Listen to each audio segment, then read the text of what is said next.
we'll be having Chinwe join us for the conversation as planned.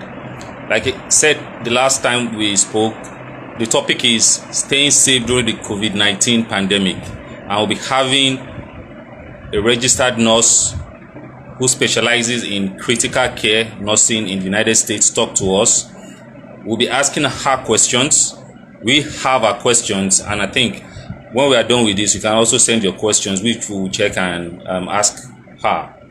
So right now, I'll be bringing her on board.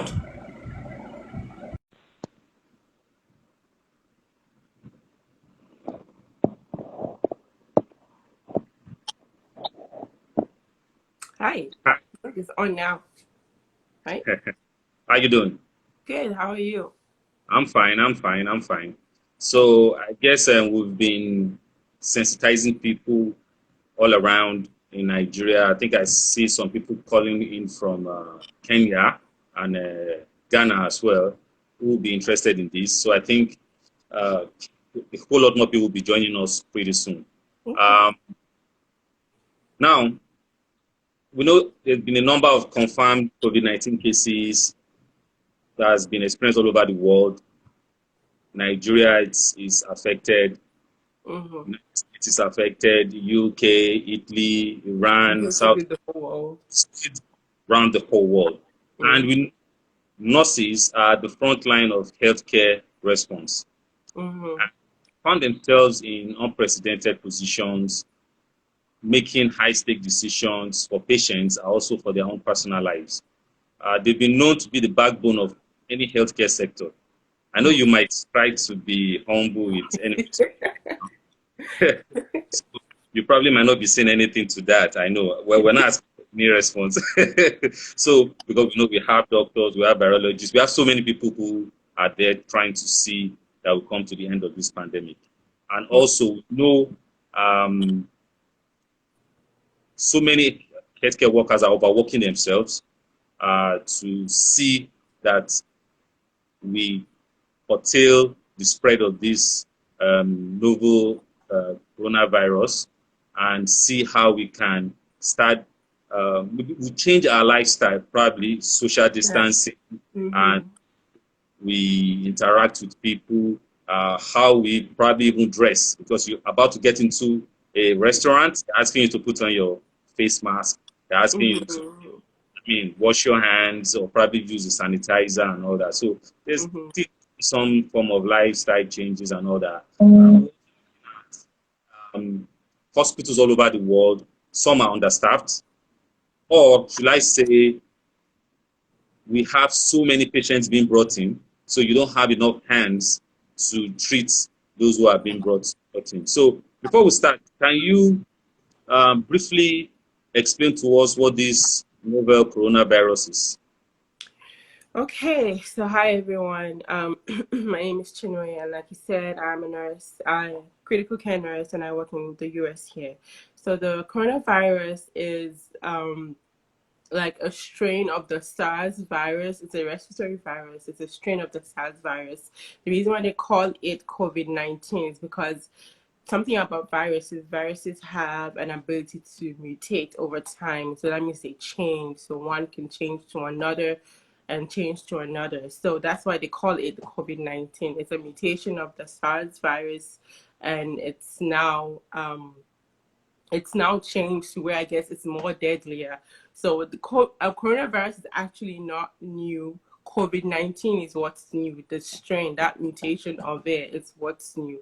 So that's basically what the coronavirus is. It's a respiratory virus. But why this one is so dangerous is because of how easily transmittable it is. So the difference between this strain and the other strains is that this one can easily transfer from person to person, and how its ability to live on surfaces for a long time too. That's another reason like why this is so dangerous.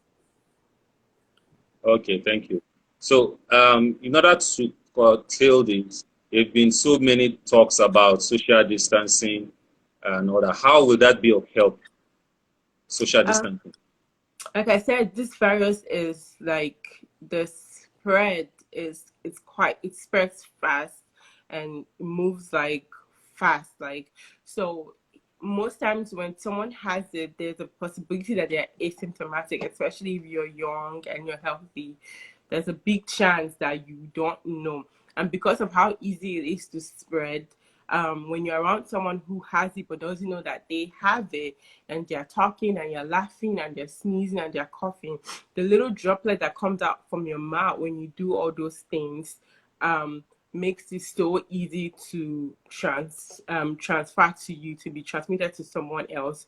So that's why they say, like, to social distance yourself from people. If you stay 6 feet apart, which I think approximately is 1 meter apart, that's the best way to not get someone else's droplet that has it when it's coming out from their mouth, so you don't get it. Okay. Now, we had some form of advice, that when people use the face mask, it stops the spread.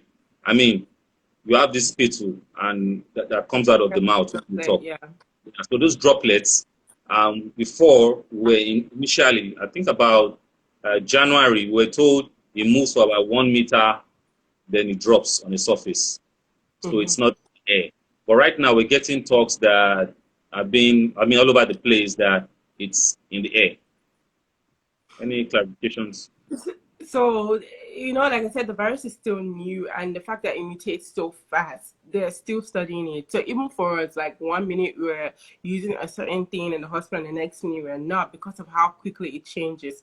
So from my research, initially they had said it was just droplets. So that means that when I'm talking, there's this little droplet that might not be visible, and sometimes is visible, that's coming out from my mouth, right? But if there's no one else there to, like, no one is right now close to me, so I'm talking and this droplet is coming out, it just comes and it stays in the air for a little bit and it falls down. Initially that's what they were saying, but then they started saying there's a chance that it might go through the air. So, like, they were not sure if it could go through the air. And then they said, okay, it could go through the air only if you're doing things like suctioning, like if you're in the hospital and they have to, like, clean your mouth or do some kind of breathing treatment. So it could go through the air when something has aerolized it.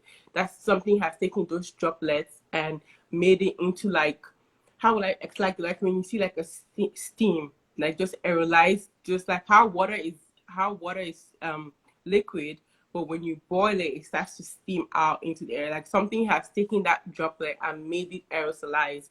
So now they're in between the three. They're in between, it's just droplets. So that means it's just when it comes out from your mouth and it falls on a surface, or you cough into your hand and you touch a surface, something like that. So they're really in between, to where they are saying it could be airborne, to where they are saying it's only airborne when, like, you're in a hospital setting and things are being done to make droplets aerosolize.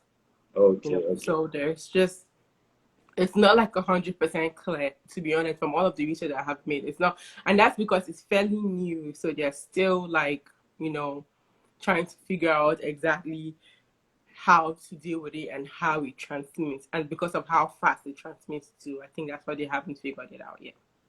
Okay, thank you. So, but can you tell us about the effect on fabric? How long does this? Sometimes we hear 6 hours, 10 hours, 2 days, 5 days. On fabric now. So you put on your clothes, you go out, and you come back to the house. How do you handle your clothes? So the fabric thing is another thing where this virus is showing you a lot of things that are unknown. There's some research saying that it could stay on fabric, and there's some research saying that because fabric is so soft, it does not stay on there very long. However, it does stay on hard surfaces. So when you have, like, your shirt, the color of your shirt is a little bit harder typically than the main shirt itself. Or when you have those shirts that you, like, bend over and you have to use like a cuffling. So you have to do the cuffling. That part of the shirt is typically harder, right? So that's a harder surface. So it could stay more on that part of the shirt than on softer, just flimsy, soft fabric. So there's some research saying that it could and it couldn't. So it doesn't harm you to be safe when you get home. Take your outside clothes off as soon as you can and put it in like a bin or washer or a bucket or something where you can keep it to be washed or before you reuse it again. Okay, all right. Okay. We've seen articles about sanitization of N95 masks for reuse. So what's your advice on that? Because here we're in Nigeria right now. Sometimes people just use the mask the way, like we have cloth mask, we have the surgical face mask. With people who wash that and probably repackage and sell. Yeah, I'm serious. So there are videos online where they were caught washing those surgical face masks. They were washing them and repackaging them for sale. So how do you wash the surgical mask? They're washing the surgical mask. There are videos. Wow. People just recorded them doing that within, and I mean, it shouldn't be done, but they were doing this in an unhygienic condition, just behind the house. They were picking this cloth mask or was this surgical mask? Oh, surgical mask, yeah, surgical. And there's sell people who are. That's not safe. I mean, but the truth of the matter is that the virus has a lipid layer. So with lipids, it's easy to kill viruses that have like fat lipids, like a fat layer.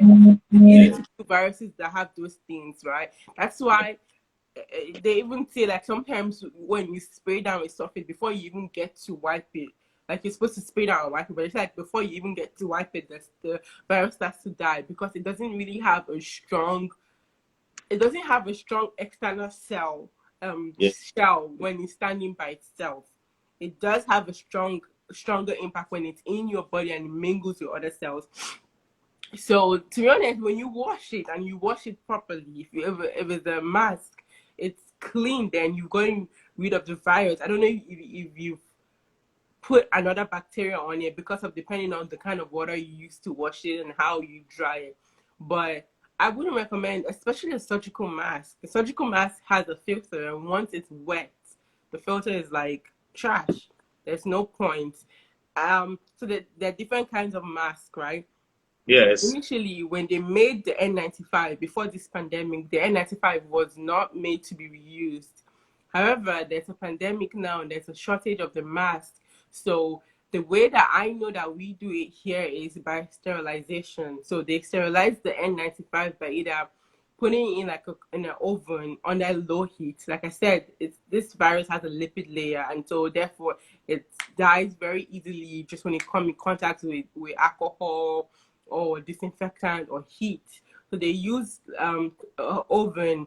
I don't think it's your regular at-home oven. However, I do know people who put their N95 in an oven because they don't have like what it's supposed to be used. They just put their oven on like low heat and they put it in there. You can use ultraviolet light, so the UV lights. You can use that, sanitize it. You can use peroxide, but it's not the regular peroxide that you use. It's like, I don't know how to describe it. People who sterilize things know what I'm talking about. It's not the regular foamy peroxide, but that would also kill it. If you have a cloth mask, then you can wash it and dry it under some kind of heat. Even the heat from the sun is good enough, but just wash it in clean water and dry it under heat. Surgical mask, however, I have never heard of it being re-sterilized or washed. So that's actually kind of new for me with the surgical mask, because surgical mask has a filter to it. And so when that filter gets, even the N95, it does have a filter to it. So when that filter gets wet, it's like, it's no point because you've kind of ruined the purpose of it. The filter is now ruined. So I don't know how it's getting there with that, man. But anything happens in Nigeria, anything goes. Anything happens here, yeah, you're right. Well, it's not known businesses who do this. There are people who just go about picking it, doing what they call sterilization, or I don't know what they call it. Yeah, so they just wash. Are you even sure they put disinfectants while they were washing Yeah, the yeah. So here in the hospital, they have actually sterilization. Like the people who sterilize the surgery equipment in our hospital, the people who sterilize the N95s. So they have Okay. like a specific sterilization unit. So I assume it to be the same thing for hospitals in Nigeria. I'm not sure. Okay, okay. Well, I want to be been following us. I mean, in Nigeria, happenings in Nigeria, even though you're not here right now, you must have been following us and seeing our preparation towards this pandemic or how we've been able to react. Well, we've not been preparing towards because we didn't know about it, but I mean, that's happened. So how do we react to it? So do you think we are? Do you think our on-the-job protection is world-class standard? Of course not. Of course not. It's definitely no. I don't think so. And I'm not trying to bash Nigeria, but it's just the truth. Even for us here in America, our preparation is not world class. Nothing. If you look at the PPE that Americans wear, most Yeah, of not all the hospitals, but most of the hospitals, if you compare it to on TV when you see the people in Italy, what they wear, they have a whole hazmat suit down. People in China, they're covered head to toe with the hazmat boots. Like, I don't think that, I don't think that Nigeria is even, and I don't think they're handling the correct way because they are more of so spreading fear than they are spreading um, just education. And, so a lot of people are not doing the right thing. A lot of people are not reporting when they have the symptoms. They are spreading a lot of fear.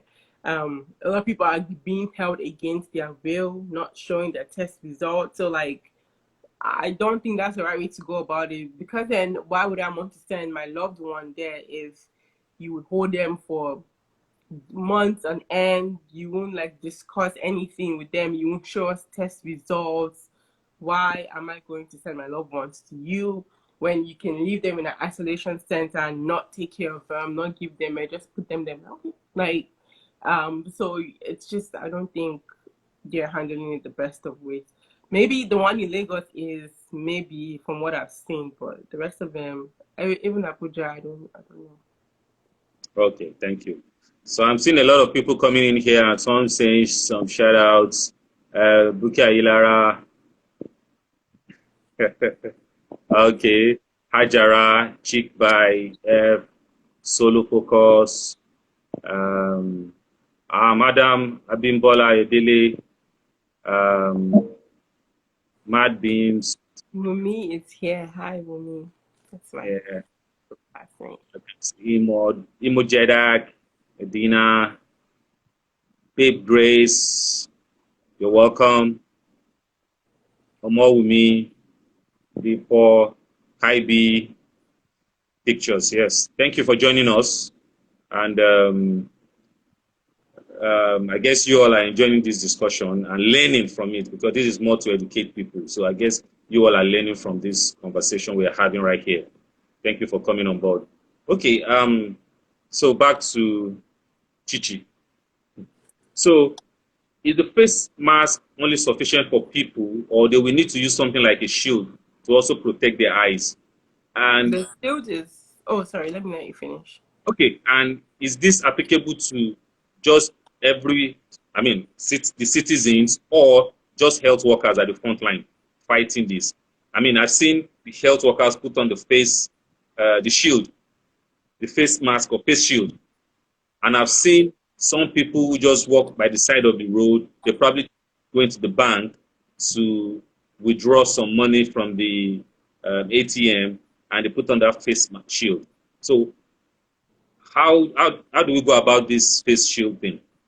So Is the it for every? shield should be for healthcare workers, and like, okay, for us here, what they've started doing is like have we don't have like markets like Nigeria. There are some, but it's never as crowded as like the actual market in Nigeria is. where like shops are kind of conjoined together. Some people are selling just outside. We don't have those, but we have like grocery stores, supermarkets is what you call them.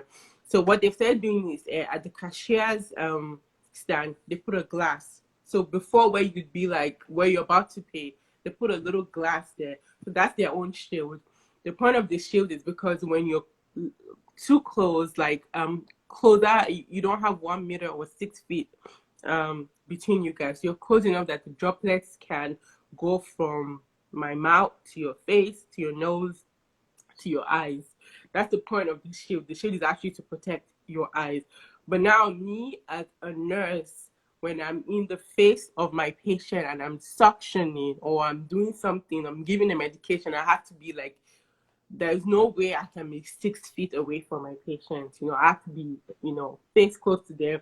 That's the point of the shield. It's ridiculous for you to walk on the street with a face shield.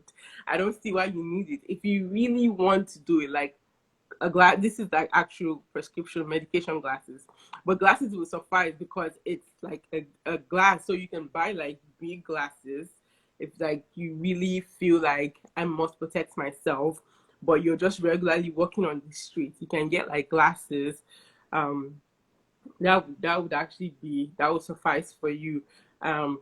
If you're in the markets and the banks, as per the person rendering the service, not the person receiving the service, then I don't know if I'll say wear a face shield, but wear glasses and a mask if you can get a mask. I wouldn't say wear a face shield. The face shield is really for respiratory therapists, nurses, the doctors that are actually in your face. So this droplet can drop from or splash from you to my eye, So people who are that close. So yeah, that's what I would say. Okay, thank you. There are people who have recovered and are being, sent back home after they've recovered and have tested, I think, negative twice.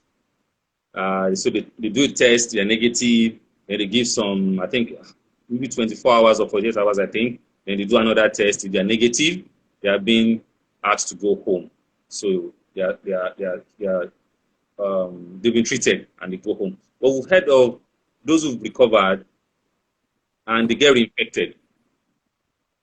So what were they treated? Do you know, is it based on what they were treated with that made them get healed?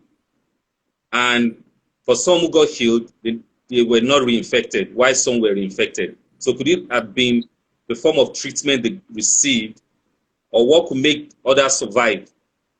Well, were they negative or was the test Some, accurate? they That's the were question. positive initially, they were positive. And then they were negative, and then they were positive. After the treatment from the hospital, then they were negative. So okay, that's my question: is were they actually negative, truly, or was because this test is so uncomfortable. I don't even like administering the test. Literally, you have to go so deep into the nose or into the throat. It's uncomfortable for the person receiving it. It's very uncomfortable for the person giving it. It's so uncomfortable. So one thing is, were they truly, was the test like we've had patients who was negative, was like, I work in the ICU, so I see the sickest of the sickest. So was still sick, but like you're negative, so they transferred them out of the COVID unit, right, into the regular unit. But like it's still sick. So finally the doctor was like, okay, let's do a bronchoscopy. Bronchoscopy is where you take a little thing, you go down into the lungs, and you get a sample. Like, since we're not getting enough, but you get a sample, turns out the person is positive. okay. So was the test accurate? Were they really negative, or was the test inaccurate? That's one option. Another option is, some people say some researchers say you can actually have an immunity to it and build antibodies, but it is possible to be reinfected again. That's actually a possibility. It's just like the flu virus. You can get the flu virus, then get the flu virus again in the same flu season. And people are like, but I just got it. It just depends on how your body react. So like some people can get a virus and their body immediately fights it, builds an antibody. So now they know, like the next time their body is in contact with their virus, now their body knows, okay, we know exactly what this is. We know how to fight it. This happened before. However, some people would get it. Their immune system will be like, huh, this is interesting. But then it actually does something to where the next time they get it is worse than the first time they get it. The next time the immune system gets it, it becomes like, so the first time they get the COVID-19, they have mild symptoms, but the next time they get it, they have like really bad, they have to be in the hospital. Like, so it just depends on individual and their immune system and the accuracy of the test. Like, was the test really done right and was it done accurately? So it's a combination of all those things. Okay, because we hear of, if you've had it the first time, you would have built antibodies that would help fight it and all that. But when we started seeing cases, I think we started seeing the first set of cases from Italy, where people got, I don't think it was Italy, where people got infected, they got treated, then later on, they were back in the hospital and they had to start treatment. Yes, so typically, and something about medicine and science, especially medicine, there is no exact one textbook material that works for everybody. There is one thing that works for most people, and then there are outliners where this is what's supposed to work for most people, but then it doesn't work for this specific person. This specific person reacts differently. Their blood type makes them react differently. Something in the genetics makes them react differently. So it's like, it's not an exact science. Okay. I think I'm seeing a question which I want to pin right here. I'll pin it in the comment section, so we'll come to that later. We'll come to that later. But there's something I'm going to pause a little bit. I want you to talk to people, right? Because you talk to some people right here and they tell you there's nothing like coronavirus or COVID-19. So please, what can you say to them? You can't change someone's, like, if someone has made up their mind. A lot of people think that if someone has made up their mind, then it's real. It's something that me and my friend were talking about. She was like, she doesn't think that the virus is, well, at first she doesn't think it's real, and I was like, no, it's actually real. Was it man-made or was it natural occurring? That's when I can be like, okay, we can have a conversation about that. Is it man-made or is it not? Natural occurring means it moves from one species to another species to another species and just kept jumping until it got to human. That's naturally occurring. Was it man-made? Was it actually made in a lab and then jumped, like came to us? That's why we can have the argument. The argument of is it real? Let's just hope you don't get it. Let's hope that like the person doesn't get it or their family doesn't get it. And hopefully if they do get it, let's hope that it's not a serious case or a severe case, it's just a mild case, because it is real. There are people who have been, kicked down by this and there is no getting up for them, like literally. Not that they're dead, but they're still fighting. They're still trying to fight and get better. So I don't know. I wouldn't know how to convince someone that this is real, because it's just like it's an opinion, and if you have a strong opinion about something, it will take you experiencing that thing or seeing someone experience it for it to be like, oh wait, like it's actually real. So yeah, as a matter of fact, yesterday I passed right beside someone, and somebody was, just close within my estate. And somebody was talking to him like, why are you not putting a mask on? Why are you here without a mask? He said, which mask? I don't believe in this corona thing. I don't know anybody that has died. So please, all these and that's things. the thing, a lot of people don't know. And the truth of the matter is that the death ratio, more people are actually surviving and getting it and surviving than are actually dying. The thing is that people that are dying, it's so bad for them, like it knocks them out completely. So that's why I guess the media is like jumping and highlighting on the people that are dying instead of highlighting on both people that are dying and people that are surviving. So but I mean, it is real, and you might not know because a lot of people, and sometimes people have it and don't know that they have it. So a lot of times you might not know that, like, you might not know someone that has it or someone that's died from it because that someone doesn't even know that they have it. It's like until the symptoms are serious for enough, that's when people actually would go and get tested. So Okay. yeah. So then we'll just keep on trying, talking to them, letting them Yeah, know this. You educate them, and if they want to get the education, if they don't want to get, then it's like there's nothing you can people really refuse to do. get. They refuse to get the education. So we only try as much as possible to let them know this is real. We try to Do show them anything about that. images, we show them texts, but they feel Yeah. this is not real. So well, we just hope they come to realization that it is real and they need to start taking precautions so they don't get infected. Um, okay, so there are a lot of information flying around about um how we can use inhalation of steam from hot water containing, well, let's just say for hot water right now. So you can use inhalation to probably to push out the virus if you've taken it. I mean, if probably the person had gone out and some of the droplets are coming to the person's nostril and all that before it gets into but into the system, that if you use inhalation, you see some people in Nigeria, I don't know about other places, they call their Sort family, of this yeah, too. they put a bucket of hot water and they cover their, I mean, they put their head so close to the bucket of hot water and they use a cloth or a blanket to Mhm. cover their head so they can inhale the hot steam. Does it help? I know coming from, I mean, from a nurse, I mean, you might not want to say I anything mean, I about. look, man. I know exactly what you're talking about because my mom always does it, and she tries. She's not here. She's in Nigeria, but she does it, and she just tries to have me do it. She drinks a lot of ginger and lemon and hot water and hot things and all the remedies. My WhatsApp is for them. Every day I get a new remedy to do before I go to work and when I come back from work. She does all that.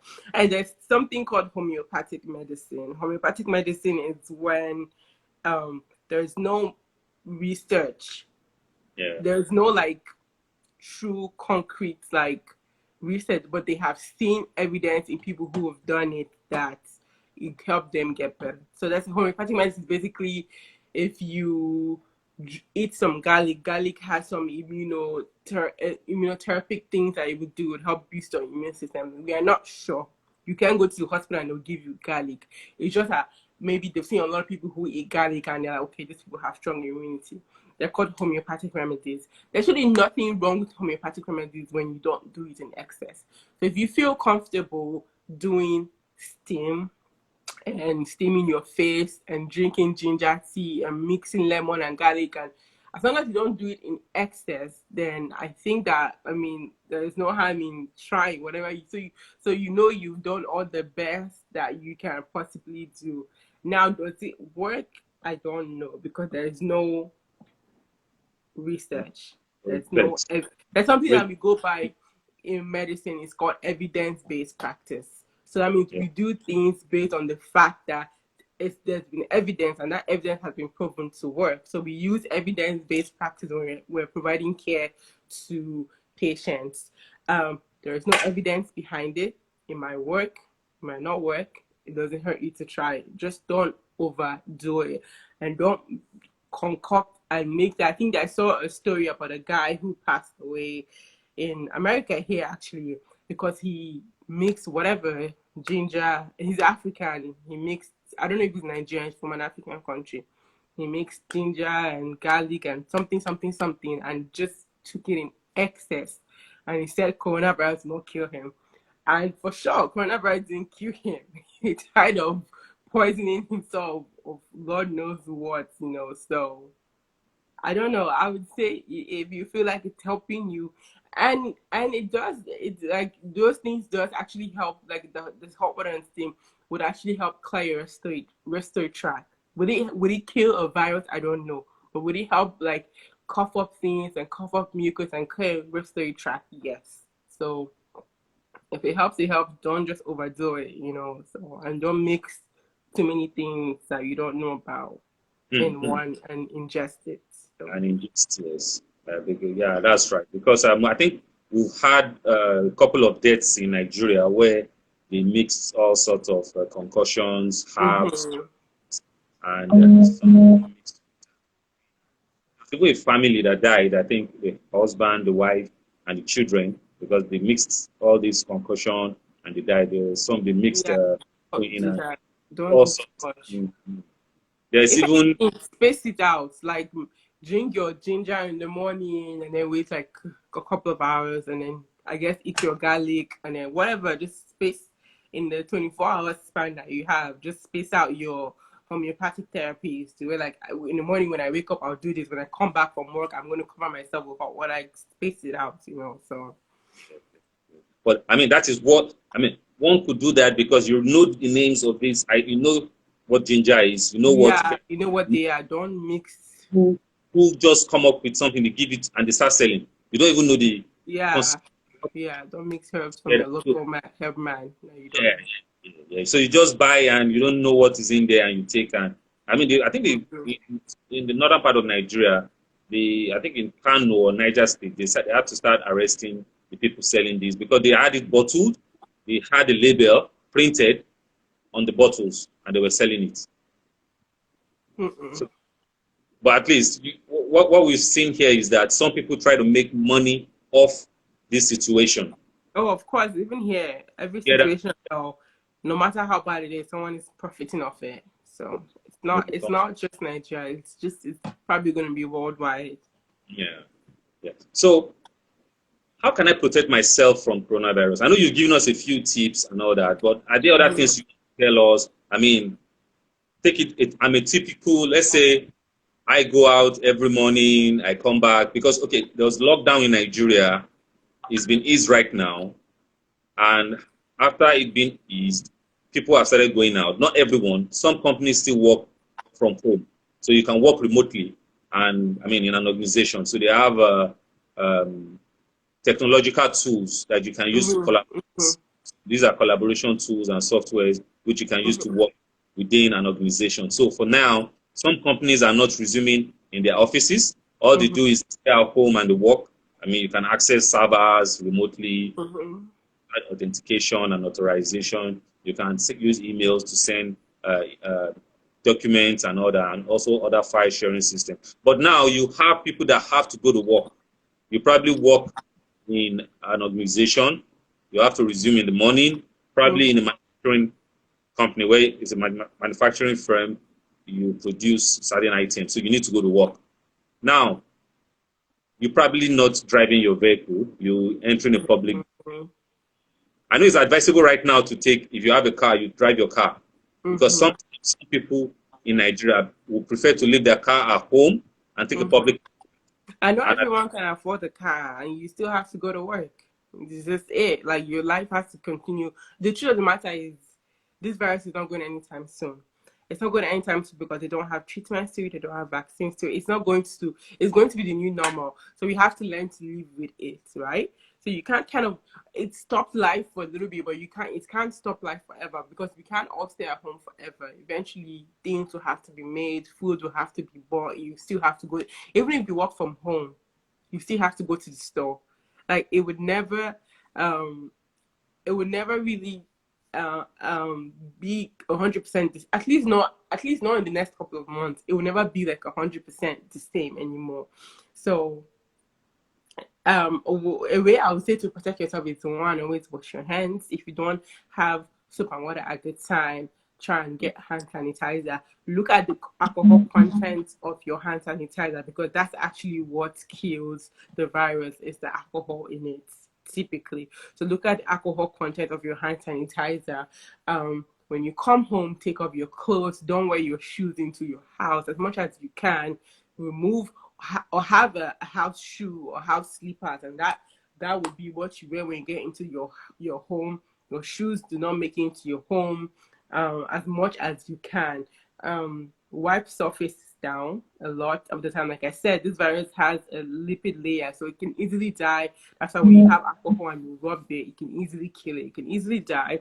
Just wipe surface area that you touch a lot and you don't think about, like doorknobs, wipe your doorknobs.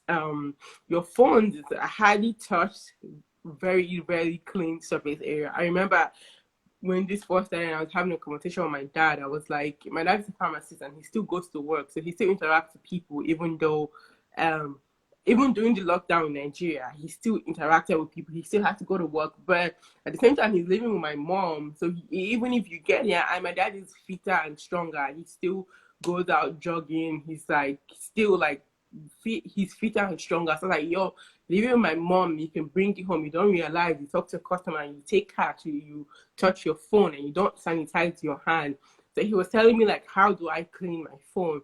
I said, because this is what I have here, use alcohol pads. Because like, we don't have alcohol pads, or even if we do, it's not in like, and this is a pharmacist saying that I can't get alcohol pads. So I was like, if he can't get it, that means the general public can't get it. So I was now thinking, how would he be able to wash his hands? Clean his phone. So I was like, get spirit or alcohol, put it in a cotton board and just wipe it. Since you don't have alcohol, but just get spirit, the liquid spirit or like the liquid alcohol, not not Hennessy, not the ingestible alcohol. That's ingestible and non-ingestible alcohol. I know someone's going to misquote me. I was about to non-ingestible alcohol and put it and wipe your phone. That's the surface that you don't touch. If you can clean your with disinfect, a lot of people will say they will wipe, but what they do is they put a rag in water, they squeeze it, and then they wipe. You're not really wiping out the bacteria. You need to really get a disinfectant spray or a disinfectant wet wipe and use it to wipe those surfaces. And then smaller surface, you can use the cotton board and spirits or alcohol and wipe those surfaces. Don't wear your clothes that you wore outside into the home. Change as soon as you can or as soon as possible for you. If you're in the healthcare system, you're going to work even if you're not in the what is it called, isolation center or the COVID unit. You still need to take some precaution. For us here, they make us wear a mask now at work 24/7. As long as you're at work, you have to wear a mask except you're eating or drinking. Another thing I would say is, ladies, too, if you can put your hair up. I have like something that I wear now. It's for us here, we call it surgical hat. I'm not sure what they call it. It's like a surgical hat. You tie, you put your hair up. So that way, because when your hair touches, there's no proof if it can or cannot live on the hair, but like you don't want to, you don't want to take the risk, put your hair up, shower as soon as you can when you get home from work, just wash it, just shower, wash it off you. Things that you don't think about. If you wear a watch, especially if your watch is metal and you're interacting with people and touching surfaces, someone is talking, the droplets can fall on your watch. So wipe your watch when you get back home. Rings and jewelries, especially when you're washing your hand, wash it. How else can you protect yourself? Don't go to places that you really don't have to be at this time. It's so hard, I know. I want to go out too.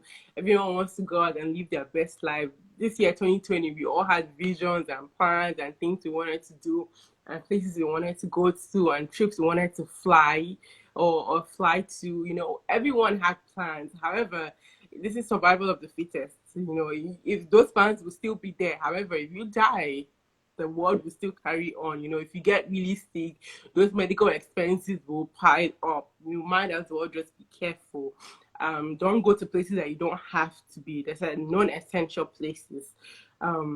You and your friend and your friend's friend and all of you just crowded in a small living room, drinking, having fun. It's all fun and games, but this virus can be transmitted when you don't know by asymptomatic carriers. So if you really don't have to be in a place, then don't be in that place for now. Keep in contact with your friends over the phone. I know the lockdown has been lifted. Even here, the lockdown has been lifted too, but the government will not take care of you as much as you will take care of you, so you have to take care of yourself. So don't go to places you don't have to be, and try and eat a little healthier this period. You need your immunity to be strong, so don't eat shawarma, breakfast, lunch, and dinner. You need a strong immunity for this time. Don't overindulge on your alcohol. This is the best time, especially if you're working from home. You can literally start drinking from 8 in the morning. You take your wine. You don't overindulge because alcohol does tend to lower your immune system. I think that's all I got. Wash Thank your you. hands and stay 6 feet. So I think Nigeria is in 1 meter. Yeah, Right? yeah, So yeah. 1 meter away if you don't have to be close to the person. I think Yeah. it's 1.5. I think it's 1 meter. Well, you see, okay, it's 1 meter, but We you use see feet some here. advert saying 1 meter, 1.5 meters, but I think it's 1 meter basically. Mm-hmm. Meter. Okay, I pinned the comments from Jide. Shout out to Jide. Shout out to Jide. Jide was just wondering, as regards those concussions sold by the roadside, were they approved by NAFDAC? I don't Definitely know. approved by NAFDAC. You said definitely they were? They were not. They were not. He was Oh, asking me yeah, if they they were were. Yeah. There was not a couple of approved by NAFDAC. questions. Let me Now, scroll up. the Food and Drugs Administration body. So they were not approved by NAFDAC. These people just came up with the concussion. They put it Mm-hmm. in tools, decided to put labels on them, and they started selling. Of Uh, course. when Yeah, they were they approved. were not approved by NAFDAC. Because I think That's what NAFDAC I was called homeopathic. That's why they even here some people can get away with that because they term it as homeopathic. It's not if you look at your vitamin, right? If you look at your vitamin body will stay may provide or may help you like if you take like fish oil, it may help your heart be stronger. But if you look at the back, there is no proof that this helps your heart get stronger. That's what the back will say. So it's homeopathic. It's like there's no proof to it, but they think from a lot of people who've been taking it like it helps. So just I don't know. Be yeah, careful. that's right. And in most cases, the people taking these they just want to get well. For those who are sick, now for Mm-hmm. others, you need to protect yourself. Mm-hmm. They take it. Now we have so many local herbs in Nigeria. Some do go for NAFDAC testing in order to get certification and NAFDAC, Mm-hmm. but Mm-hmm. many of them don't. And again, there's something they've been doing lately. If I've come up with some herb to probably cure headaches, so I get the NAFDAC number for that. Probably it's been tested and it's been proven to work. So I get Mm-hmm. a number for that particular herb that cures headaches. Now I create something else or come up with something that cures stomach upsets. You not use Now the same I'm now. supposed to do that to the lab to get Uh-huh. it. Yeah. I don't do that. So what they do is they now take the lift of the NAFDAC number, which is the number that has been assigned to For the headache. Mm-hmm. headache, they now put it on. So definitely, when you buy a bottle, you see a NAFDAC number on that bottle saying, But it's not the right one. Mm-hmm. yeah. So I think NAFDAC too, what they've been trying to do lately is to ensure that what they've given you numbers for are what is being used for. So those Useful. that tag with those numbers should be what it should be used for. Because these are herbal medicines, not the ones produced by pharmaceutical Mm-hmm. companies that we know that. And I'm actually all for herbal medicine if you know what you're taking. If you know and you understand what I would make the worst patient as a nurse because I don't like medication. That's just the truth. I don't like medication. I remember earlier this year I was sick and my dad was like, take this, do this, do that. I'm like, no, let me just see. Let my body run the course of it. Let me just so what I did was I took fruits, I took vegetables, I drank hot tea, things that would help me like get better. Let my body try to fight it first before I start taking medication. So I'm all for it, but know what you're doing. If you want to use natural things, actually know this life is just one, or you can't just be using your life to be playing anyhow. It's just one. So actually know, take the time. That's why Google is like amazing. You can literally find anything on Google. You can find the research that's been done. Just take the time out to read about what you're about to take. Don't just soak something and drink it just because someone else said it's helpful. Like you don't know that it's helpful, so Yes, yeah. yes. But I Okay. wanted to answer a question. Someone Oh, said, can someone with strong immunity, I think they meant to say, can someone with a strong immunity be saved from COVID-19? And your okay. immunity, if your immunity is strong, obviously it's going to help you. Will it save you? I don't know. This thing is a gamble. There's no like 100% one way answer to it. Of course, having a strong immunity does help you. And even if you get it, if your immunity is strong and you're able to fight it off, then it's probably going to be very mild or even asymptomatic to where you don't know that you have it. And your body will just fight it off and you'll be fine. So a strong immunity is going to be helpful. That's why people are saying this is the best time for you to get on exercising, get on eating a little bit better, add fruits and veggies to your diet. So Okay, okay. And when you did mention of exercise, during the lockdown, when everyone was told to stay at home, we had a few people come out to do community, uh, yeah, I saw that. yeah, and they did that for the first and second day. It was all over the social media, and the third Mm-hmm. day, the police went there arresting people because Just because but they're not practicing social distancing, like walk out, but walk distance. out with space, Yeah. walk out in your home, or let there be actual space between like the person next to you. And especially because you're working out, you're sweating, you're huffing and puffing. If the virus was anywhere, that's the best place for it to spread, because everyone is dropping droplets and body secretions like all over the place. So that would be the literal best time for it to Yeah. just like spread and get all around. So Okay. Can you list 5 things you think the frontline health workers need the most to battle COVID-19? Health worker, mask, because more there are some mask, people be watching this, so they need to know what the health worker needs. yeah, Five. mask, more protective gear, protective gear. My list from 1 to 5 would just be protective gear, protective gear, actually protective gear, good protect.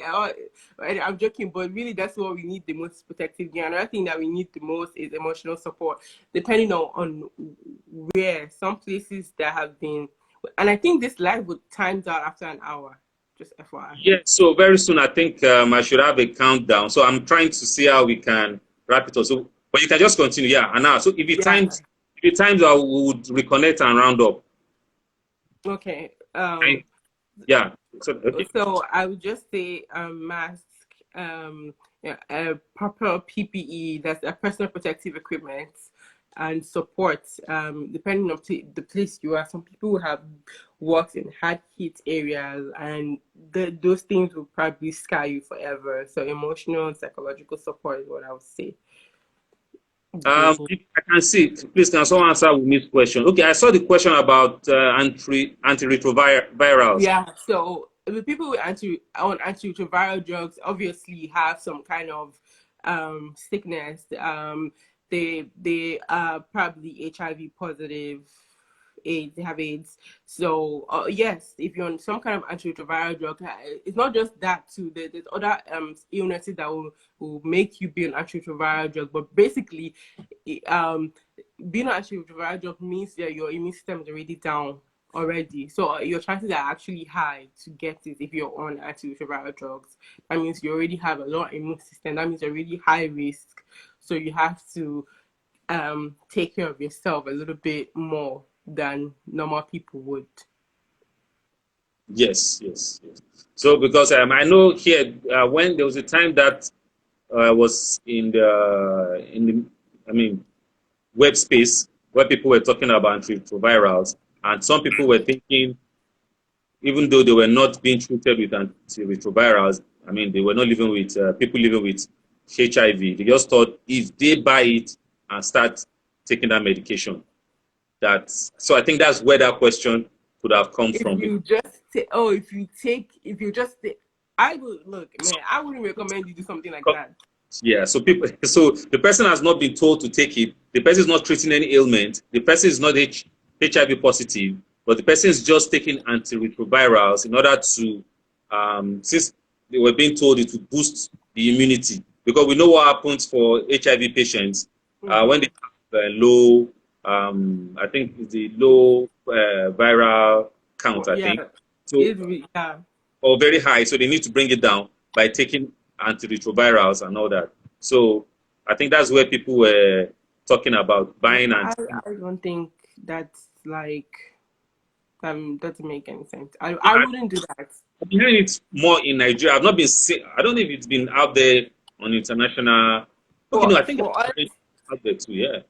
for us, what people did was chloroquine. Then they just had so they actually had to go back and regulate who can prescribe chloroquine to who. They will just have their family, like if your friends or your family doctor, you just have your family doctor prescribe you chloroquine, and they just took it. And actually, I heard a lot of people who in Nigeria took it because Trump said they should take it. Here in America, so they got poisoned by it. I wouldn't recommend taking anything when you're not sick. If you're not sick, then you don't need it. What you can do to protect yourself is eat foods that are high in vitamin C.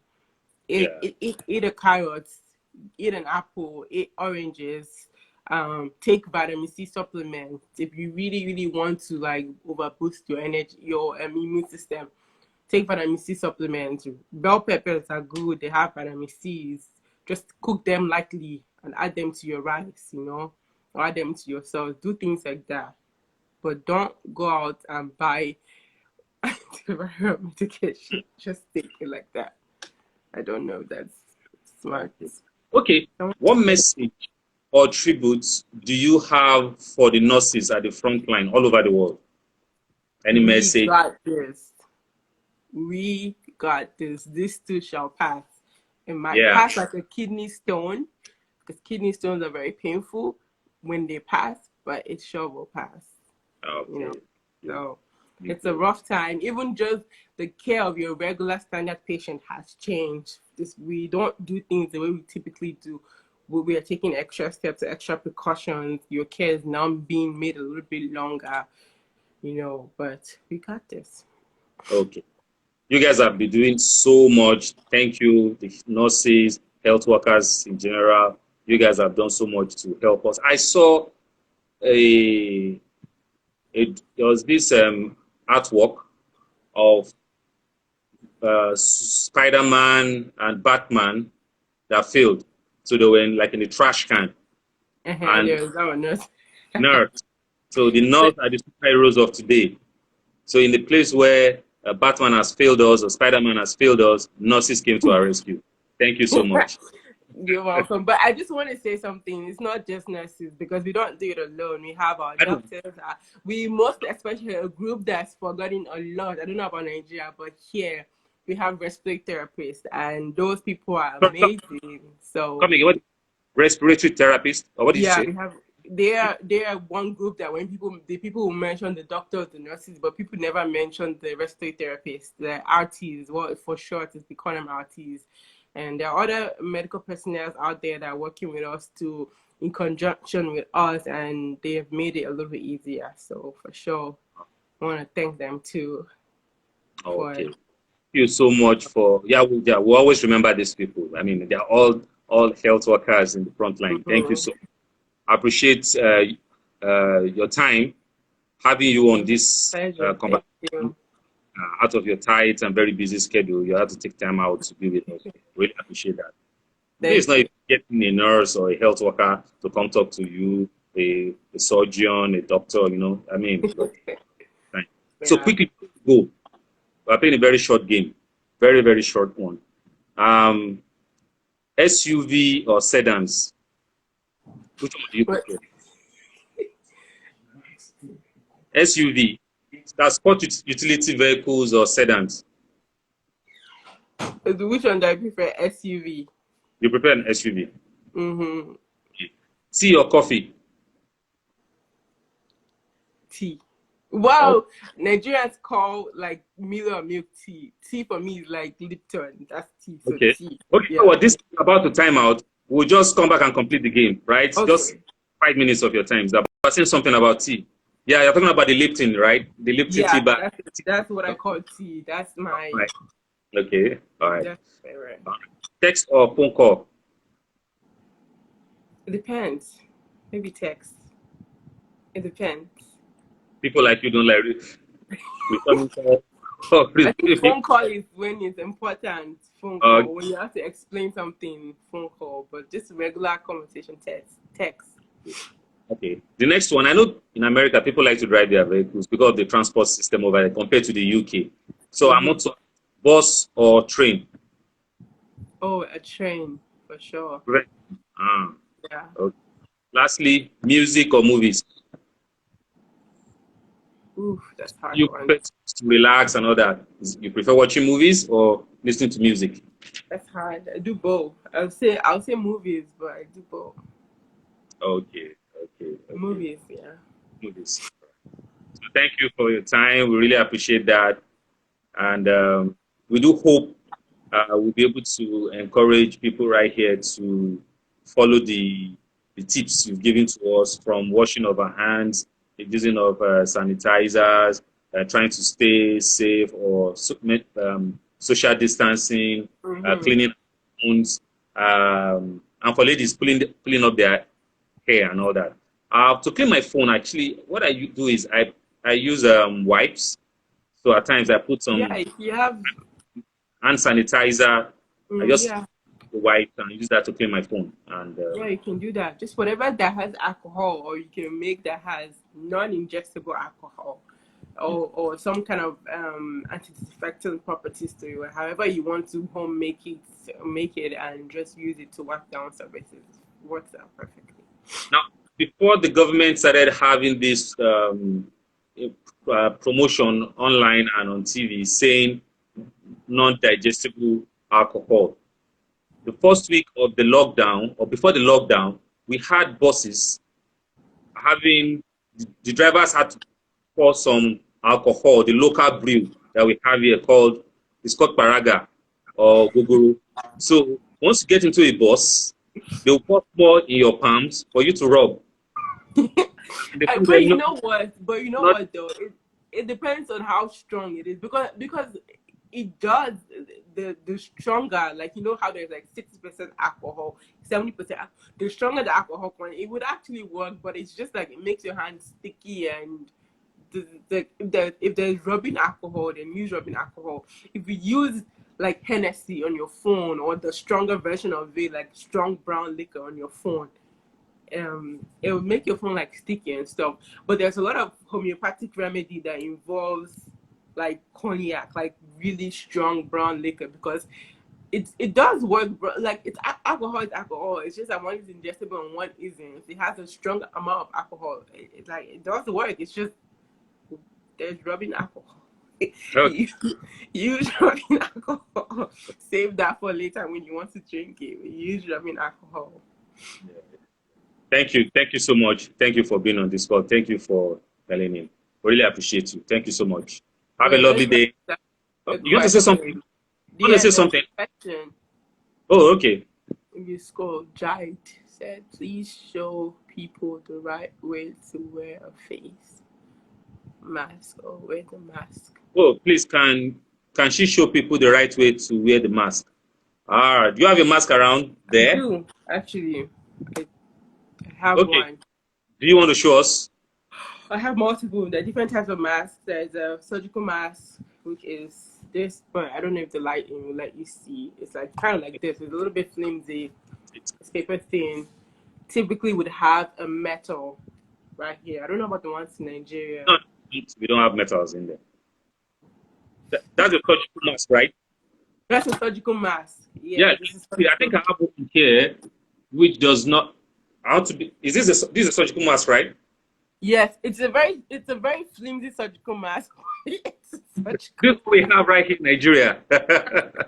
So there's no metal. It's just and there's very. no filter in your own. It doesn't look like it. You feel a There's filter. oh, sorry, I'm wrong. There's a metal there. Yeah, Yeah, this is there's a it. metal. Yeah, people Oh, don't. But do you feel a filter in it? Do you feel on the yeah, inside? yeah, So let me tell yeah. you which one. Let me tell you which part is the inside. Where is the lighter? Where is the lighter part of it?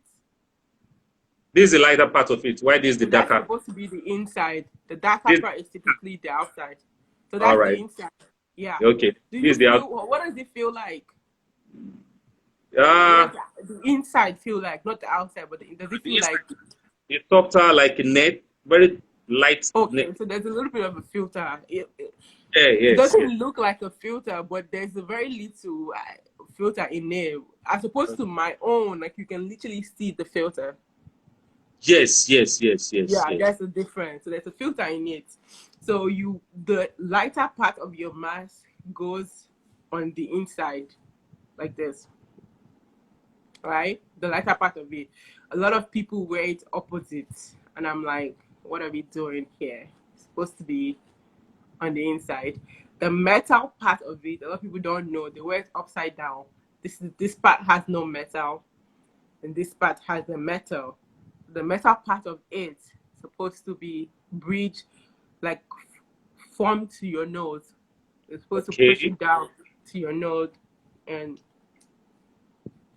if you wear glasses, it's supposed to be under your glasses, or else your glasses will fog up. So Oh, glasses okay. supposed to sit on top of it, right? It's supposed to be under, so it Okay. doesn't fog up. Um, that's one, and then there's a cloth mask, which the cloth mask doesn't protect you from much. It just protects you. It just protects you from passing your droplets to another person, but it Okay. doesn't really protect you from getting, like, if someone sneezes right in your face and you have a cloth mask, the droplets can still get to the cloth mask. But if you wear a cloth mask and I wear, and like five of us in the room, we're wearing a cloth mask, and I sneeze, the droplet stays in my mask. So it kind of helps slow. That's why they are mandating that everyone should wear a mask, because if all of us wear it, then the spread will be slower, you know. And don't remove your mask to sneeze. Sneeze in your mask. I've actually seen that. Don't remove it to sneeze or to cough. Sneeze in it. Sneeze in your mask. And then there's the N95, which typically is supposed to be for medical personnel. However, a lot of people wear it now. If that's what you want to wear, that's fine. I don't think that you need to, but I'm not going to wear it because it's a lot harder to wear. But put the straps behind your head. Um, I don't know how the part with the metal should always be to the bridge of your nose, and then you seal it, just like with the surgical mask. You seal it down. The N95 gives you the most protection, because they say the N95 protects you from getting 95 to about 98% of the droplets. And not only does it provide droplets, it also provides airborne coverage. The surgical provides droplets, but not airborne. So like if the disease is airborne, so if you're like in the hospital setting, like I said, and you're suctioning something and it becomes aerosolized and it becomes airborne, then it's Yeah. not going to protect you. It's just going to protect you from droplets. Yeah. And that's it. That's about the three types of masks that people use: the surgical, the N95, and then the just cloth, basically material mask that people use. So yeah, you can wash your cloth mask with soap and water and dry it, or put it in a dryer or under the sun, like where heat can touch it. I wouldn't recommend washing the surgical mask. I don't know. You say people wash it. I wouldn't recommend washing the surgical mask. The N95 is sterilized under hot air, so ovens. Depends on your N95. Like I wouldn't put this one in an oven, because this one has a it's going to melt. This is To melt. plastic. So it depends on N95. I have two N95s. However, this is cloth. So I would put this in an oven. It will survive the oven. So it just depends on, and don't put your oven to the higher, literally just low heat. It doesn't need much if you have an oven. Really. Doesn't need much. Those who wash, but are not those who use the surgical mask. They are the people who pick it on the from the floor. They go around dustbins. They go around, yeah. They, they go around Right. your bin, around your neighborhood. They open up the bin and look for used uh, surgical mask. So they pick it out. They take it somewhere. They have bags, like 5 to 10 big bags, Yeah. and they start washing. It's disgusting. Like No, pack, that's wrong.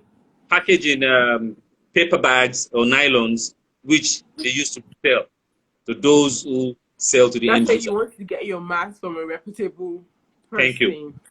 And another thing, like the cloth mask, I saw a video of the one lady. She tried it. I don't know why you're trying. You try to see if you can breathe. Like she tried it. She put it down. She picked another one. She tried. Literally, your droplets are going to the interns, and then someone else will wear it and come, and it's like doesn't make any sense. So if possible, go to your tailor so your tailor can specifically make your own for you, as opposed to, I don't know, just buy yours from a reputable source, from a reputable person, from a reputable pharmacy. If you're going to do a surgical N95, don't just buy it from a random person. So that's what I'm saying. Yeah, Jide is saying that's new business in town. Yes, people take advantage of such and they just Yeah. start making money through. I mean, they can't even use it. They wash and they sell, but they probably buy theirs from a store, and so Yeah. buy theirs Well, from a store where they know it is genuine and it's not been washed, while they sell the to people, which is yeah. so bad. Yeah. Okay. Any other thing you want to add? I know how I said the hand sanitizer to you. I don't have hand sanitizer here. I would have, but when you put it on your arm, you're supposed to like vigorously put it like in your arm, back of your arm, in between your fingers.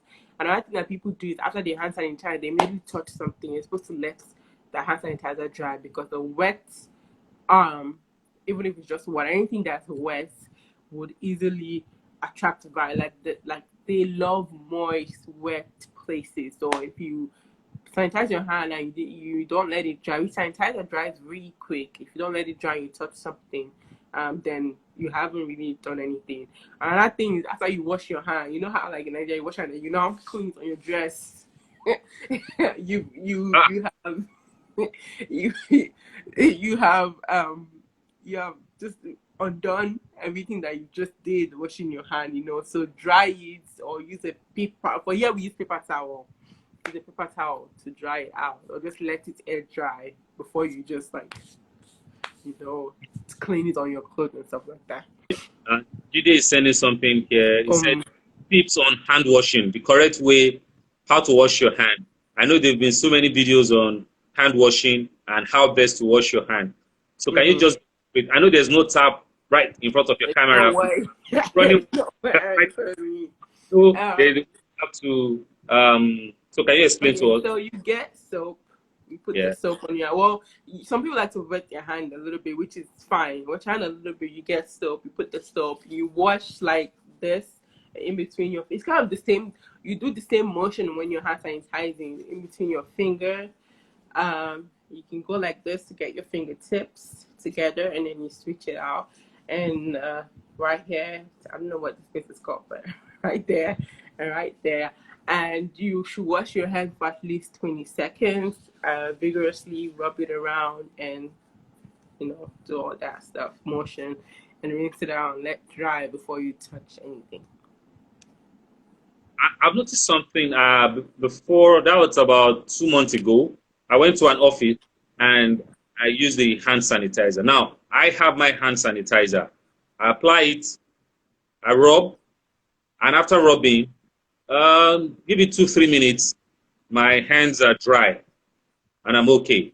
Now, there's a particular office, anytime I use the hand sanitizer, for the next 10 minutes, my hands are still moisturized. They are sticky. Yeah, it just depends on, it depends on what they put in the hand sanitizer. I get irritated, I go wash it up, then I apply mine. Well, after you wash your hand, you don't need to sanitize your hand. If you soap and water, first of all, soap and water is the best thing. If you can get soap and water, that's like perfect. But soap and water is not like logically you can't always have soap and water, but you can always have a small bottle of hand sanitizer that you can throw it in your pocket or your purse or your wallet or something and use it frequently.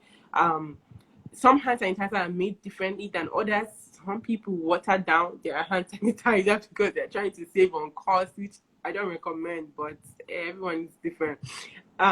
So maybe that's why it felt like that, like it was watered down or something else was added to it. Some people add essential oils to their hand sanitizer, so depending on how your skin reacts to those essential oils, it's just different for everyone. But yeah, everyone is different. Someone else. Somebody's okay. Can the virus stand freezing points? E.g., let's say you buy food stuff that plenty people touch and you put them in the freezer or fridge. Does it die? Hmm. I don't know. To be honest, I don't know if it dies. However, if you warm the food, then it dies. If you Yeah. cook the food, then it dies. So I don't know. Mimi, what's the food stuff that you bought? Like, what is it? Is it something that can be warmed, or is it like ice cream, or like what is it? Is it cold food or is it hot food? Like, what is it? If it's if it's um if Okay, it's food that can be warmed. that can be, let's say you go buy chicken, for example. You are going to boil the Mm-hmm, chicken raw. So that means when you mm-hmm, boil the chicken to prepare the chicken, I want to believe mm-hmm. you die. Yeah, when you wash it, because even chickens would have something called salmonella on it. That's a type of bacteria too. But like typically, if you wash it properly and you cook it, or she said fruits. It's so before you eat your fruits, wash it. No matter what the fruit is, before you eat your fruit, wash it. Wash the apple, wash the pear before you eat. Actually, I used to do this before Corona.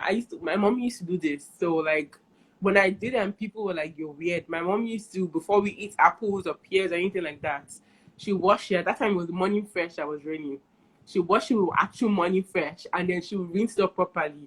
And so every single time, I remember when I first came here and I did, people were like, "What is wrong with you? Like, that's weird." But then I took a microbiology class, and obviously microbiology is about microbes and how it affects the body and the different kinds of bacteria and viruses and blah blah blah. So in my nursing school, I had to take microbiology class, and the lady was like, "That's actually what you're supposed to do. You're supposed to wash your fruit." I was like, "I wish I could record you and play it to my roommates. I think I'm crazy." But when this actually started, when this pandemic started, they were like, "Everyone wash your fruits with soap." I was like, "Oh, so now it's now normal." So Now, even if it's apple or pear, actually it might sound like I'm washing my food with soap, but use dishwashing soap. So that's where the morning fresh came in, because morning fresh is like I don't know what's raining now, but at the time morning fresh was the raining no, Nigerian. when the person is ready now, you have other entrance into that market space, but Yeah. money is still popular. At the time, morning fresh was like it. I think that was the only thing actually Yeah, if I remember correctly. So my you're right. mom used morning fresh. That's how she taught me. Even grapes, because no grapes you can't really peel the back. You eat it like that. Little things she will use, but what she would do is she'll put it in a bowl and she'll wash it, and then she'll put it in a sieve. So the sieve will make sure that all the water, all the soap comes out, and she will rinse it out. So if it's fruits, then just wash the fruits with actual dishwashing soap and water and rinse it out, and then you can eat it. Okay. Okay. Handmade mask. What do you feel about hand handmade handmade nose Mask. mask, Ankara made nose mask? Are they preventive as well? Okay, like I said before, the cloth mask is like protects. It depends actually. I want to say like, okay, I have a cloth mask here. This is a cloth mask. I don't know if you can see. Inside Yeah, of the cloth mask doesn't really, oh, that's makeup now, but doesn't really have any filter, nothing. I know someone who sews, and she is that said she makeup sews. supposed to prevent the virus? What did you say? Okay, right on, right on. But she this is a single layer fabric. This person that Okay, made this mask was actually donated to us in a hospital by a family good. member, like a patient's family or something like that. But this is a one layer, right? Now Okay, some people actually would do a two-layer mask, right? And then in between that two-layer mask, they will put like a cloth filter on it, like a reusable cloth filter. Now those ones could kind of be effective slightly. However, the Ankara mask protects you from other people. It doesn't protect what other people are bringing to you. It protects what you have from other people.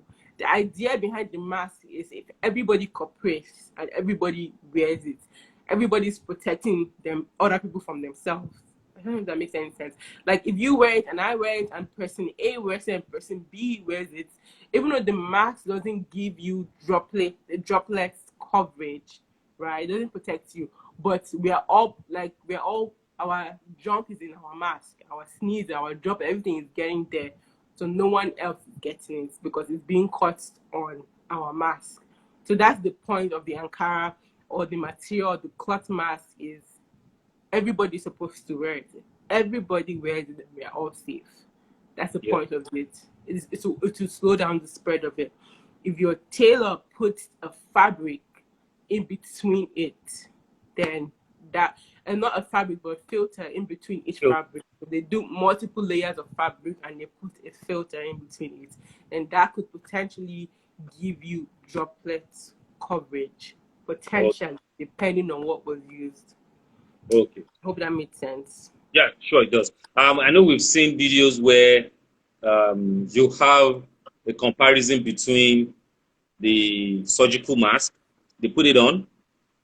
The person lights a candle and it tries to blow it out. Yes.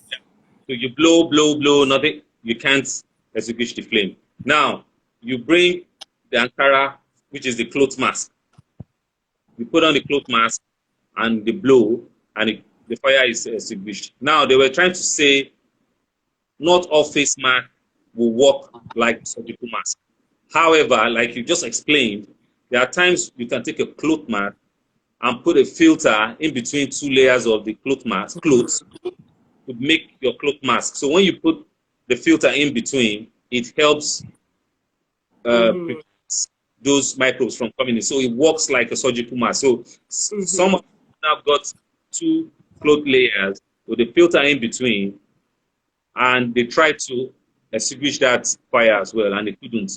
Just mask. So it has to have a more like a membrane in between the two. Yeah, so it just depends on how it's made and the kind of filter that the tailor used to make it. So this is Nigeria. Everybody's trying to make money. So people just cut some material and it's not just Nigeria. Even here, even the surgical masks are getting more and more flimsy. Like I got this one before the pandemic, so I kind of knew that things were gonna go crazy. So I bought a bunch of surgical masks and N95s just to have in my house. And sure enough, now we need to wear them before we go out. But if I show you this one and the one that is like you could buy today, you can see there's a difference in the quality. Everyone is now cutting cords to make it as fast as they can make it, so they can make money. So they will spend little money and then and it's more expensive now to buy masks but for lesser quality. So that's just how life is typically. So. Okay, today is saying face mask is becoming a fashion sense where people wear to match with the outfit. Yes. Yeah, as long as you're being safe, if that makes you feel better, then yeah.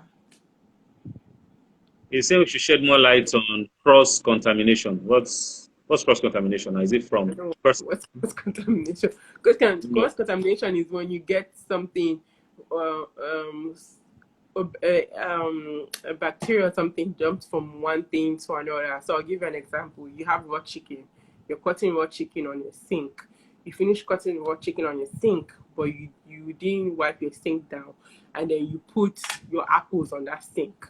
But then you didn't wash your apple, and then you ate. Your apple has been cross-contaminated. The virus went from the chicken to the sink to your apple, now to you. That's cross-contamination. So I don't know how he means like shed more light on. Is it how like coronavirus can cross-contaminate? Maybe he's looking at tips. Maybe only if he comes back here with to provide clarifications, or maybe he's looking at tips on like you explained. So when we cut chicken or we do anything, we need to clean the surface before introducing something else on that, maybe the table in the kitchen or sink. Oh, cross-contamination when using gloves. Oh, okay. So a lot of people wear gloves and they touch everything and they don't touch their phone, touch their face, touch their whole life, the whole world.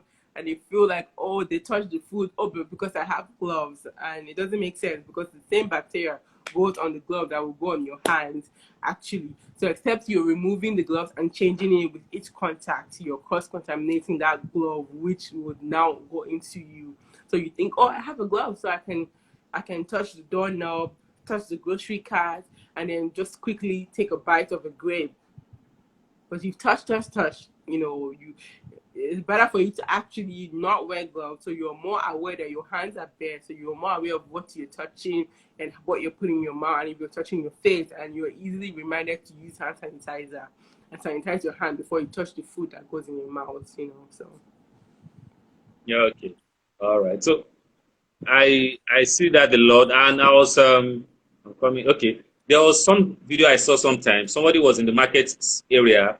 She was eating biscuits, so she was putting on her gloves and she was picking the biscuits and putting in her And she probably touched a lot of things probably in the must have market a lot of things and using. without, and you didn't like, so you're better off. Okay, if you touch those things, remove the gloves, trash it, and then touch the biscuit that you want to touch and put in your mouth. So I was yeah. once in a store to buy items. By the time I got to the till, I noticed the lady at the till. She was putting on gloves. Mm-hmm. After attending to customer A, she Yeah, he did bought that. They don't change the gloves.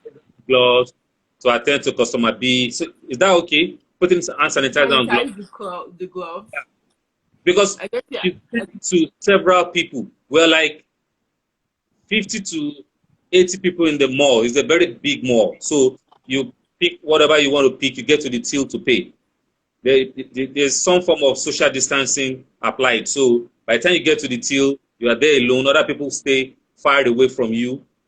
And it's just you and the person at the till. She calculates all you bought, puts that through the barcode reader, tells you how much you to pay. If you're using your card, right here, we don't just swipe.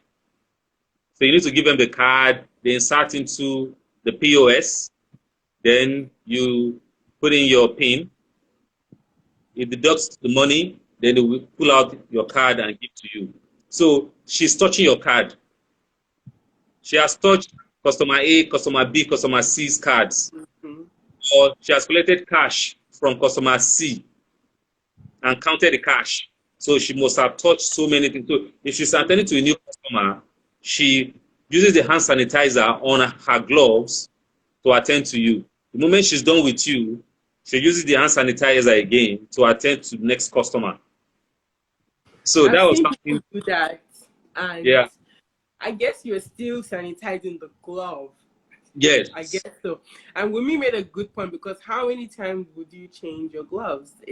You tend to, and now there's a shortage of gloves. There's a shortage of everything PPE related, like every personal protective equipment, gloves included. There's a such shortage of that. So how many times would you then change your glove? Yes, so that's true. So I guess when you sanitize that, you are actually sanitizing the glove, but wouldn't it be easier for you to take out the gloves and just put another one in, or just Sorry, not wear this is gloves? Nigeria. This is Nigeria. They want to cut costs. So changing gloves for a till, attending to 50 customers. So you put on 50 gloves and you have like 6 tills. So Actually, you putting put on 100 pair of gloves because you're like putting. at the end of the day. Yeah. So that's going to cost some more money for them, and they want to do that. Let me bring you back. So, I was once in a hospital last year, and somebody was about to take blood from someone. I mean, in the hospital, in the lab. So the person took the blood. When the person was attending to me, she wanted to examine my body, still with the same gloves, and I said, "Why are you not changing your gloves?" no, that one is a big no. Even in the hospital setting, even now, we still have to change our glove. That one is a big no. It's a hospital, and it's a popular hospital in Lagos State area. And he said, after all, the blood did not spill on the glove. I said, no, you've touched that man you attended to. Forget about the blood you even took. You touched his body. You can't use the same hand gloves to touch me. They said, doesn't know why I'm talking like this, so the other people don't say anything. That me, it's like, he just kept on talking. I just kept quiet. When it was done, Well, that was yeah, a military. It was the military hospital. The military hospital who should be at the forefront. yeah, And the that's present thing is that the lab won an award for the best lab in Nigeria about 4 years ago. So I don't know how they won that award. no, that's not. But I'm gonna say something though. Look, at the end of the day, it's in your own hands to protect yourself. Nobody else will look out for you like you will look out for yourself. Your doctors will not look out for you like you look out for yourself. Your nurses will not look out for you like you look out for yourself. It is in your best interest to protect yourself. So in the case of when you go to the grocery store, what I typically do now is, and I know Nigeria doesn't have it, but what I typically do is I not even not every place would have it here. I do something called Apple Pay. So it's like a touchless system. I ask them, do you have Apple Pay? So if you have an iPhone or Samsung, you can do Samsung Pay. I ask them, do you have some? So they bring the reader. My phone doesn't have to touch it, just has to scan it. Close enough, it gets so that's how they deduct money. But I've done this thing where I know before I'm going to the grocery store, I take out for here to drive or to do anything, you have your ID. If they stop you and you don't have your ID or your driver's license, you're in big trouble. If I'm going out, I take out my ID, I take out my card, right? I take those two things out so that when I get to the store, I'm not in my pocket. Like when I get there, I'm not. So I take it, even if it's going to be in my bag, it's going to be on the outside of my bag. It's not going to be where the rest of or it's going to be in my pocket. It's going to be somewhere where I can easily access without touching too many of my belongings.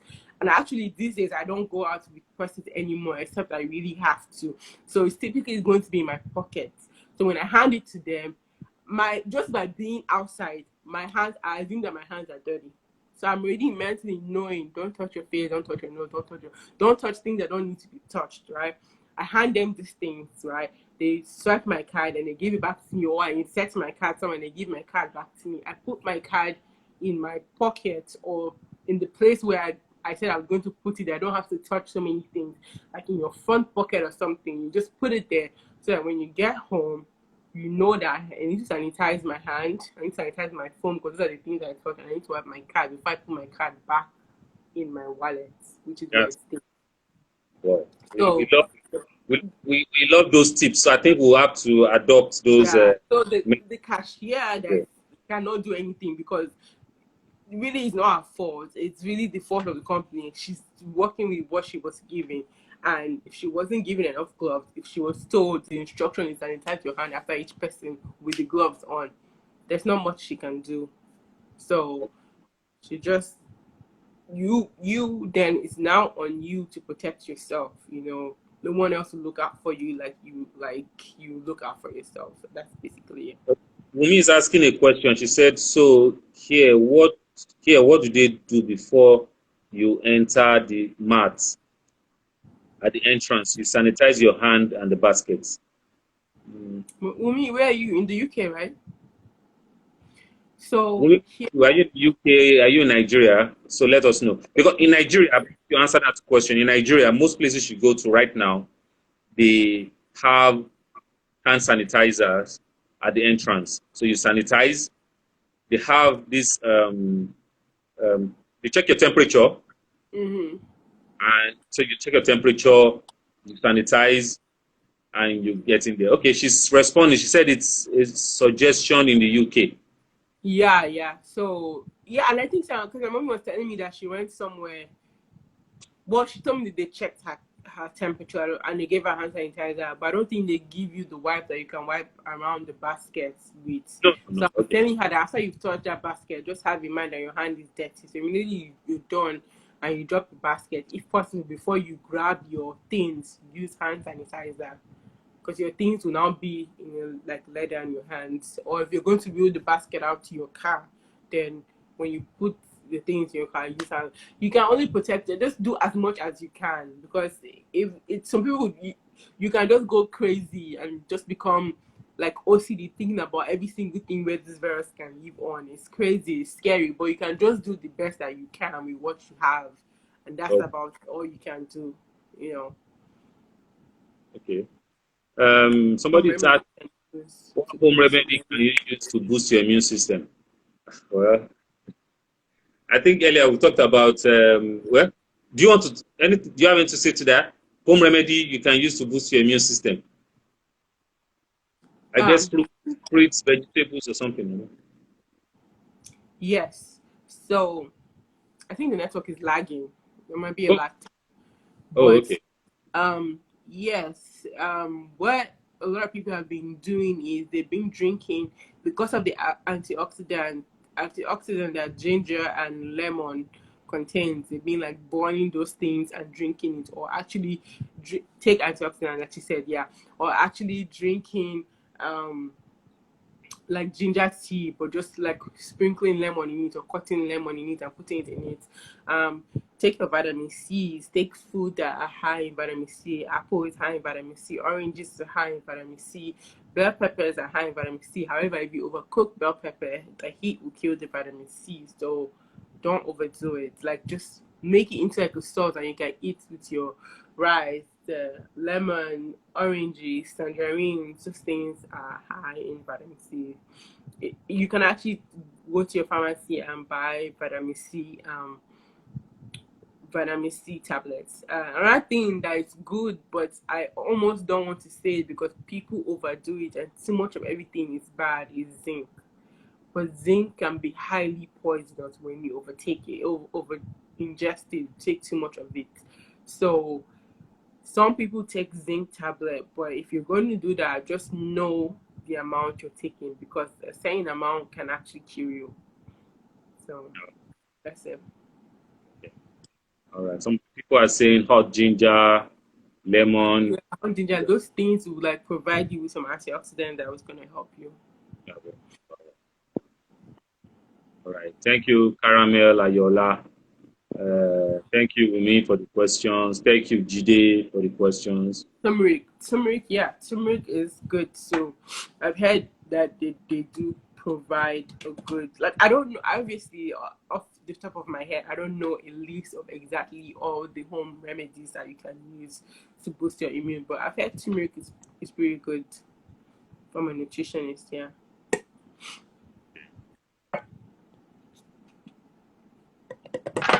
Okay. That's all the questions. Thanks. I think that's about it. The questions of okay. All right. Thank you so much. I was scared. I didn't want to take more than 1 hour of your time. No, you're fine. I actually Yeah. enjoyed doing this live. It's good. 1 hour of your time because I knew you probably want to have to do other things, rest and all that. So I was trying to move so fast. So let's just round it up Okay. in that. I But actually thank. enjoy Oh, like okay. teaching and talking about things like this. So I it's think good. okay. So all right. Well, questions are no longer coming in. I think Mumi and Jide were so helpful in throwing in some questions, and I guess a whole lot more people have gained from all these questions. There's so many, so they benefited from the responses to those questions asked. Yes, but Yeah. we I was gonna say you should save the live. I don't think you saved the first one, right? You can save the live and it's gonna yeah, be there for 24 we hours. were talking on that. Yeah, I did. Yeah. All right. Well, thank you for having me. It was a pleasure. Thank you so much. Have a All lovely right. day. Thank you for Yeah. joining. You too. Future when we get to reach out to you too for something like this again, you'll be there for to respond. Yeah, for sure. Yeah? Yes. All right. Thank you. Thank All you. right. No problem. Thank you. Have a lovely Bye. day. Bye. Bye.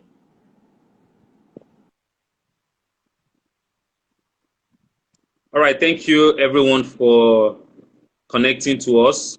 We're speaking with Chinwe, and she's been able to give us a whole lot of tips. I want to believe we all have learned a lot today, and I want to believe we will also apply what we've learned today into every aspect of our life. Whatever we do, let's play safe.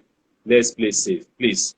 In going out, wherever you have to go to, whether you're going to work, you're going to the market, you're going to the store to buy different items, please make use of these tips.